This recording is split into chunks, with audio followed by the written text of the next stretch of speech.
Hello students, welcome to our YouTube channel study of science. सभी को जय श्री राम। तो जैसा कि हम अपने बायो सावर्ट के नियम के अनुप्रयोग कर रहे थे, हमारे बायो सावर्ट के नियम के अनुप्रयोग हो चुके थे, तीनों अनुप्रयोग। चौथा कैंसिल हो चुका है शायद। आरबीएससी के कोर्स में जो एनसीईआरटी चल रही है उसमें से 70% कोर्स किया, उसमें चौथा अनुप्रयोग चला गया है और आई थिंक पहला भी चला गया, बट मैंने करवा दिया है तो आपके काम का ही है, कोई बात नहीं। तो अब आज हम पढ़ेंगे एम्पियर का नियम। ओके, तो ये भी बहुत ही इंपॉर्टेंट टॉपिक है। सबसे पहले एम्पियर का नियम चालू करती है। एम्पियर के नियम की जो परिभाषा या एम्पियर के नियम की जो सिद्धांत है वो हम कह सकते हैं वो क्या है, तो उस पे आते हैं। तो एम्पियर के नियम क्या है, इसमें कोई डेरिवेशन नहीं है। हमें एम्पियर के नियम डायरेक्ट हमें फॉर्मूला याद करना पड़ता है, इसकी कोई भी डेरिवेशन नहीं है। तो फॉर्मूला इस परिभाषा से ही बनता है। तो पहले हम इसकी परिभाषा देख लेते हैं कि निर्वात या वायु में किसी बंद पथ के चुंबकीय क्षेत्र का रेखा समाकलन। निर्वात या वायु में किसी बंद पथ के चुंबकीय क्षेत्र का रेखा समाकलन, यानी ये बंद पथ है, इसमें निर्वात भी हो सकता है, यानी वायु नहीं भी हो सकती है, वायु हो भी सकती है, का रेखा समाकलन निर्वात की चुंबकशीलता। मैं आपको बता चुका हूं, निर्वात की चुंबकशीलता को म्यू नॉट से दर्शाते हैं, म्यू नॉट, तथा उस बंद पृष्ठ से गुजरने वाली धाराओं के बीज गणितीय योग के गुणनफल के योग के बराबर होता है। ओके, बीज गणितीय योग के गुणनफल के योग के बराबर होता है। ओके, योग के गुणनफल के बराबर होता है। सॉरी, यहां पर हमने योग के 2 बार लिख दिया है, ये नहीं आएगा, के गुणनफल के बराबर होता है, ये गलती से लिख दिया था।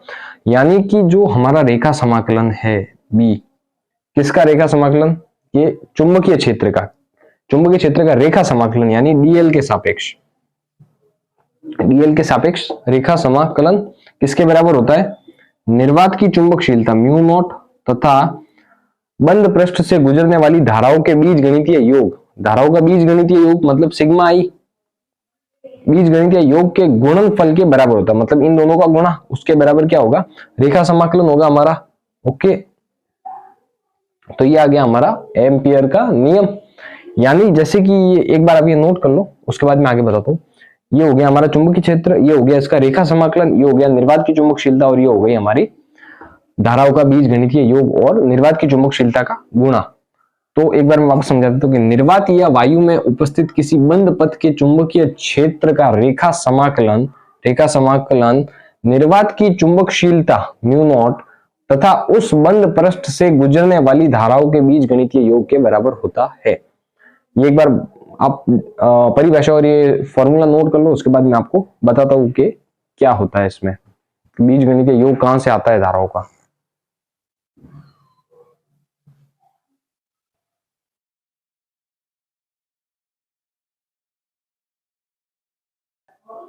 हाँ, तो अब हम लिखेंगे कि जो चीज मैंने लिखी है वो बता देता हूं कि जहां बी सदिश डॉट डीएल सदिश, यहाँ पर फॉर्मूले में मैं लिखना भूल गया था, तो दोनों के ऊपर आप सदिश लगा देना, बी सदिश डॉट डीएल सदिश equals to mu not into sigma आई।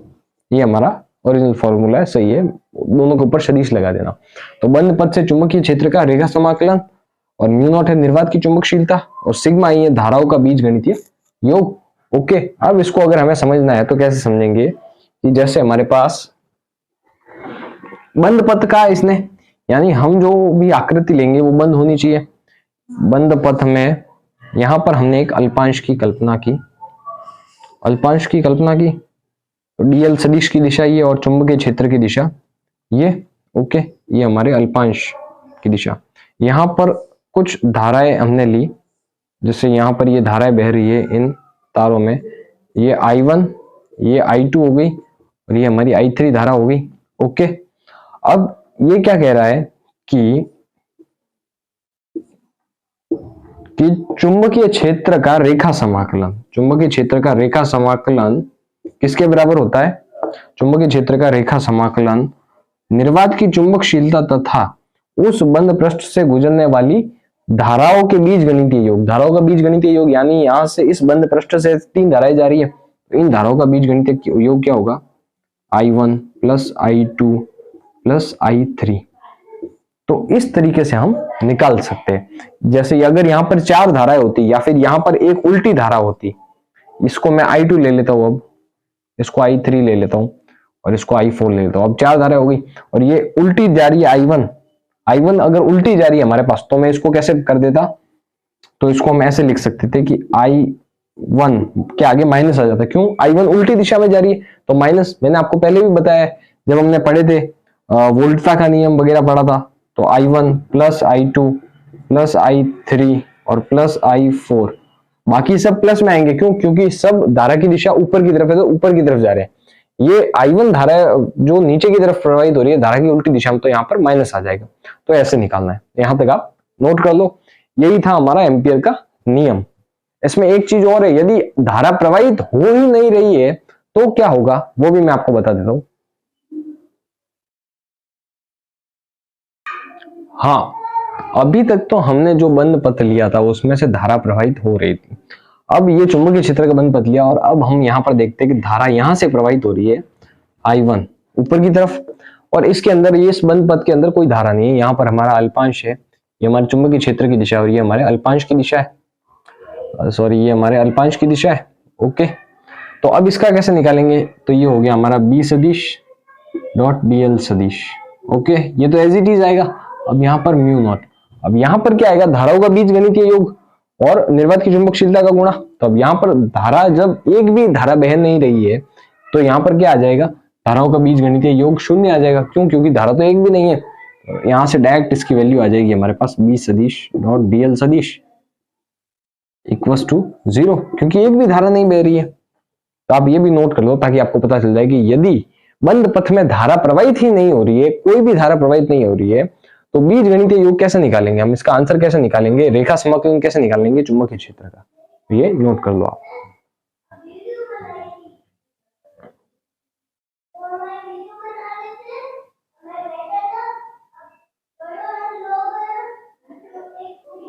हाँ, तो ये है हमारा एम्पियर का नियम। अब एम्पियर के नियम में अगर हम B सदिश की जगह, यदि B सदिश इक्वल्स टू, B सदिश की जगह हम ये रख ले म्यू नॉट इनटू H सदिश। म्यू नॉट तो आप जानते हो निर्वात की चुंबकशीलता, और H सदिश जो है, H सदिश है हमारा चुंबकन क्षेत्र, इसको हम चुंबकन क्षेत्र कहते हैं।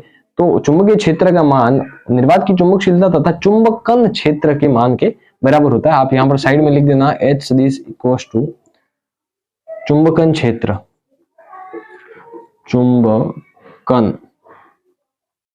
चुंबकन क्षेत्र, ताकि आपको याद रहेगा कि इसको क्या कहते हैं। ओके, हाँ, तो इसकी जगह अगर हम ये वैल्यू रख दे तो हमें क्या वैल्यू प्राप्त होगी, तो यहां से हम लिख सकते हैं B सदिश की जगह अब मैं ये वाली वैल्यू भर रहा हूं, हमारे पास आएगा म्यू नॉट H सदिश dl सदिश।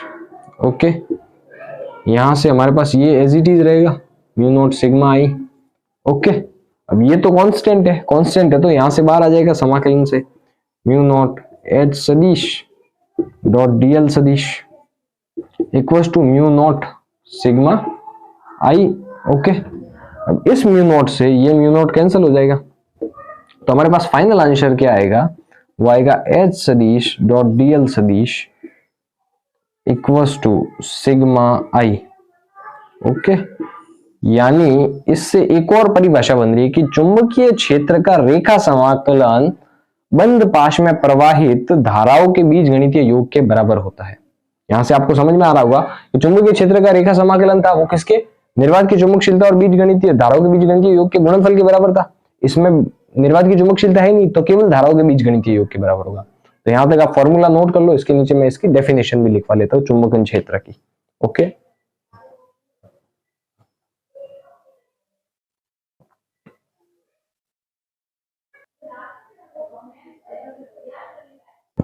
हाँ, तो ये है हमारे चुंबकन क्षेत्र का नियम या चुंबकन क्षेत्र की परिभाषा कि बंद पथ के चुंबकन क्षेत्र का रेखा समाकलन, ये हमारा चुंबकन क्षेत्र है डॉट dl सदिश के बंद पथ के चुंबकन क्षेत्र का रेखा समाकलन बंद पथ के, और इसको अगर बंद पथ अगर शो करना है इसमें तो यहां पर हम ये लगा सकते हैं, और उसमें भी लगा सकते हो आप किसमें, एम्पियर के नियम में B सदिश डॉट dl सदिश।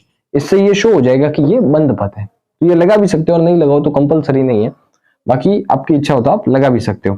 कहीं कहीं बुक में लगाया हुआ भी और कहीं कहीं बुक में नहीं भी लगाया हुआ है, तो ये लिख सकते हैं हम। तो यहाँ से अगर नहीं लगाए तो भी चलेगा क्योंकि हम लगा नहीं रहे।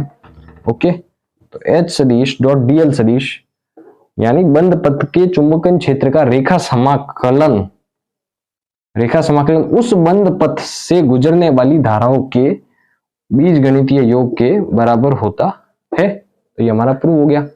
तो ये हमारा एम्पीयर का नियम खत्म होता है। आज का वीडियो यहीं खत्म होता है।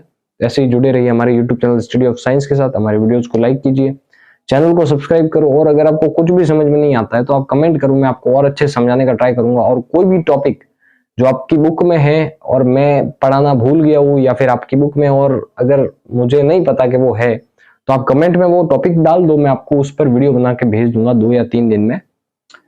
ओके, तो ये एम्पीयर का नियम कंप्लीट हो चुका है। एम्पीयर के नियम के टोटल 4 अनुप्रयोग है और 2 आई थिंक एनसीईआरटी में जो 70% कोर्स किया है तो वो 30% के साथ 2 चले गए और केवल 2 ही बचे। तो वो 2 अनुप्रयोग हम करेंगे नेक्स्ट क्लास में। ओके, तो मिलते हैं कल। All the best.